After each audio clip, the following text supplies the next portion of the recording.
The on-call doctor at the county hospital had seen a lot, but what the patrol officers brought in that night made even him flinch. 3 burly men stumbled into the emergency room, hardened criminals, shaking like leaves and stammering like frightened children. Their clothes were slashed with strange tears as if from razors, and their eyes held a primal terror. They kept repeating just one thing: "There's a devil in there. The old woman's got a devil living in her house." The cops just smirked and tapped their temples. They figured the little old lady was a harmless soul, easy pickings who'd simply gotten lucky. They were wrong. None of them knew that in that abandoned house at the edge of the forest, an ancient pact had been forged, a bond between human and beast, a beast that knows no fear. Here's what really happened.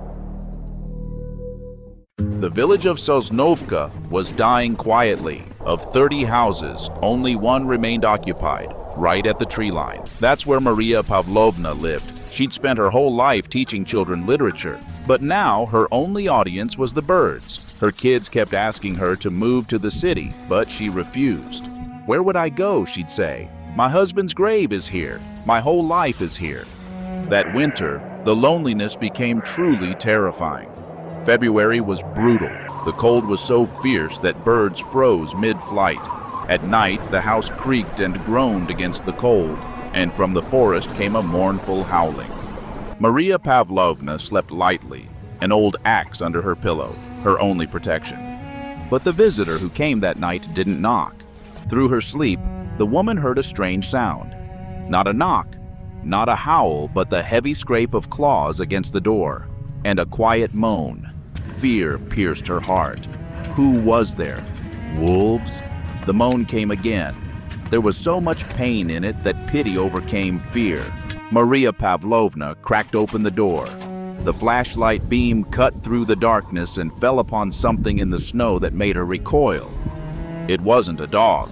A massive spotted body, a stubby tail, and tufted ears. A lynx, queen of the forest. But this queen looked pitiful now. Her ribs showed, her fur was matted, and on her hindquarters gaped a ragged wound, the mark of a fight with wolves or a boar. The predator raised clouded eyes to the woman. There was no aggression in them, only pleading. She was dying and had come to a human for one last chance. Maria Pavlovna understood. This was a wild animal. One bite, and it would be over. But she set aside the axe. "Oh, you poor thing," she whispered. "Hold on." Dragging the heavy creature into the house cost her every ounce of strength. In the warmth, the lynx lost consciousness. So began the days of struggle. The pensioner spent all her savings on meat for the lynx, whom she named Ginger for her reddish fur, while surviving on plain porridge herself. The first week, Ginger just lay there. The woman cleaned her wounds, risking her hands with every touch, but the beast endured it. The wildcat understood. These old hands brought life. The turning point came on the 10th day. Maria Pavlovna had dozed off in her chair when she suddenly felt a weight. The lynx, wobbling, had walked over and laid her head on the woman's lap. A loud rumbling began like a small engine. It was a sign of absolute trust.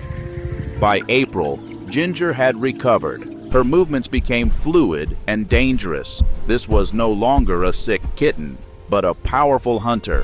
One morning, the lynx walked to the door and looked back toward the forest. Maria Pavlovna understood. You can't keep the wind in a jar. She opened the door. The lynx pressed against her leg for just a second, then bolted away. "Goodbye," the old woman said, wiping a tear. The house fell frighteningly silent once more. 6 months passed. October brought trouble. Rumors spread through the county about a gang of robbers. They targeted the homes of elderly people living alone, acting boldly and cruelly. That evening, unease hung in the air. Maria Pavlovna went to bed early, but woke to the sound of shattering glass. 3 men burst into the room, flashlight beams slicing the darkness. They reeked of booze and malice. "All right, Granny, where's the money?" barked a tall brute, ripping icons off the wall. Maria Pavlovna tried to get up, but they shoved her back down. "I don't have anything, boys." "She's lying," snarled the second one, overturning the wardrobe. They tore the room apart in a couple of minutes. Finding no money, The ringleader flew into a rage. He flicked a lighter in front of the woman's face. "Tell us where the gold is, or we'll make a bonfire out of this place, with you in it." The woman squeezed her eyes shut and began to pray. She was saying goodbye to life. And then, in the dead silence, from above, from the top of a tall cabinet near the ceiling, came a low, guttural growl.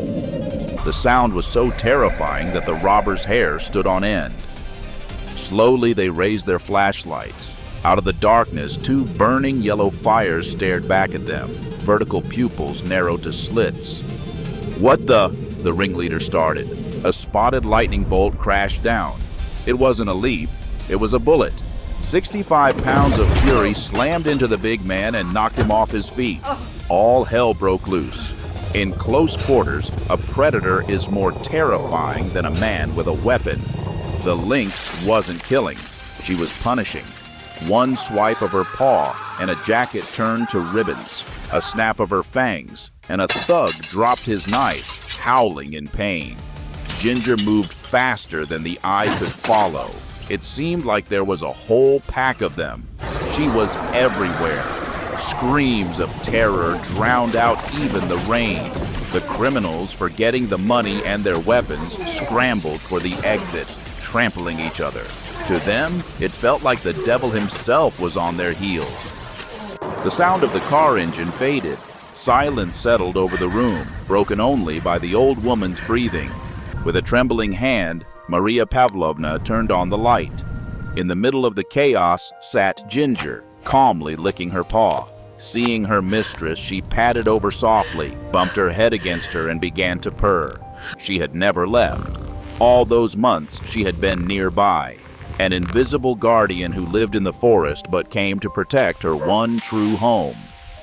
Since then, strangers don't come to the village of Sosnovka, and the locals know if there's a big cat with tufted ears sitting on Maria Pavlovna's porch, best keep your distance. They say there's no creature more loyal than a dog, but whoever said that never befriended a lynx. Remember, kindness never disappears, it comes back, sometimes in the darkest moment, and sometimes with fangs ready to tear through any danger for the sake of love. If this story touched you, show it some love, take care of those close to you, and remember, animals have souls too. Until next time.